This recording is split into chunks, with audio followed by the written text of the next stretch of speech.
संदेश खाली, जो पिछले कुछ दिनों से महिलाओं के साथ रेप और अत्याचार के लिए सुर्खियों में था, वहां से फिर एक हैरान करने वाली खबर आ रही है। खबर है कि जिन 3 महिलाओं ने टीएमसी नेताओं पर रेप का मामला दर्ज कराया था, उनमें से 2 महिलाओं ने केस वापस ले लिया है। इन महिलाओं का कहना है कि उन्होंने राष्ट्रीय महिला आयोग के कहने पर श्वेत पत्र यानी कोरे कागज पर साइन किए थे, यानी राष्ट्रीय महिला आयोग कटघरे में है। इस घटना के बाद राज्य की सियासत गर्मा गई है, लेकिन सवाल है कि आखिर महिलाओं ने टीएमसी नेता शेख शाहजहां के खिलाफ केस वापस क्यों लिया। दरअसल टीएमसी नेता शेख जहां के खिलाफ जिन 3 महिलाओं ने आरोप लगाए थे, उनमें से एक महिला ने थाने में जाकर केस वापस लेने का आवेदन दिया है। इंडियन एक्सप्रेस की रिपोर्ट के मुताबिक महिला का कहना है कि बीजेपी वालों ने खाली कागज पर साइन करवा लिया था, उसके साथ कोई रेप नहीं हुआ था, उसे पता ही नहीं था कि बीजेपी ने खाली कागज पर साइन करवा लिए हैं। इनमें एक अन्य महिला ने बताया कि आखिर कैसे उसे और उसकी सास को रेप की फर्जी शिकायत दर्ज करने के लिए मजबूर किया गया था। उन्हें पता भी नहीं था कि इस श्वेत पत्र में यानी कोरे कागज में क्या लिखा हुआ था। महिला ने आगे कहा कि जिस दिन महिला आयोग की टीम पुलिस स्टेशन आई थी, उसी दिन पियाली दास ने हमें अपनी शिकायतें आयोग के साथ शेयर करने के लिए बुलाया था। मैंने उन्हें बताया कि हमें मनरेगा का जॉब कार्ड और खाना पकाने के लिए पैसे नहीं मिले हैं, हमें केवल वो पैसा चाहिए था और कोई अन्य शिकायत नहीं थी। हमारे साथ रेप जैसी कोई घटना नहीं हुई, हमसे एक सफेद कागज पर हस्ताक्षर करवाकर हमें फंसाया गया।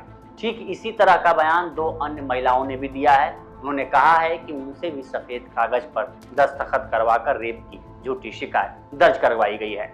इन महिलाओं ने भी अपनी शिकायत वापस लेने की बात कही है। इतना ही नहीं, अब इन महिलाओं ने पुलिस में नई शिकायत दर्ज कराई है। इनका कहना है कि टीएमसी नेताओं के खिलाफ शिकायत वापस लेने की वजह से उन्हें धमकियां मिल रही हैं, जिस वजह से उन्हें शिकायत दर्ज करानी पड़ी है। वहीं पियाली दास ने इन आरोपों को खारिज कर दिया है। उन्होंने कहा है कि जो महिला वीडियो में दिख रही है, वो रेखा पात्रा के साथ पुलिस स्टेशन गई थी और शिकायत दर्ज करवाई थी। दास ने कहा कि अब हो सकता है कि दबाव में आकर वो मामला वापस लेने के बारे में सोच रही होंगी। उन्होंने आरोप लगाया कि टीएमसी कार्यकर्ता महिलाओं को ये ऐसा कहने के लिए रिश्वत दे रहे हैं। उधर टीएमसी की नेता और मंत्री शशि पांजा ने कहा कि बीजेपी ने महिलाओं को पैसे देकर रेप का केस दर्ज करवाया है।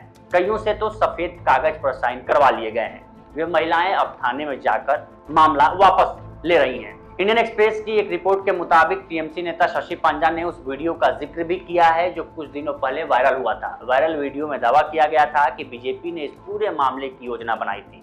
ये भी दावा किया गया था कि बीजेपी नेता शुभेंदु अधिकारी के कहने पर यौन उत्पीड़न की शिकायत दर्ज करवाई गई थी।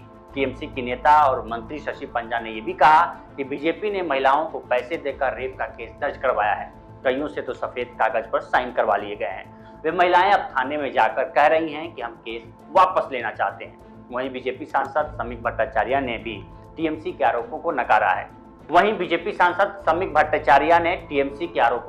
दिया है। भट्टाचार्य ने कहा कि ये बीजेपी ही है जो महिलाओं के अधिकारों के लिए लड़ रही है, लेकिन जिस तरह से संदेश खाली के मामले ने यू टर्न लिया है, ऐसे में अगर ये आरोप सही साबित हो जाते हैं तो आने वाले दिनों में बीजेपी की मुश्किलें बढ़ सकती हैं, क्योंकि चुनाव के वक्त बीजेपी ने इसे बड़ा मुद्दा बताते हुए टीएमसी को चौतरफा घेरा है।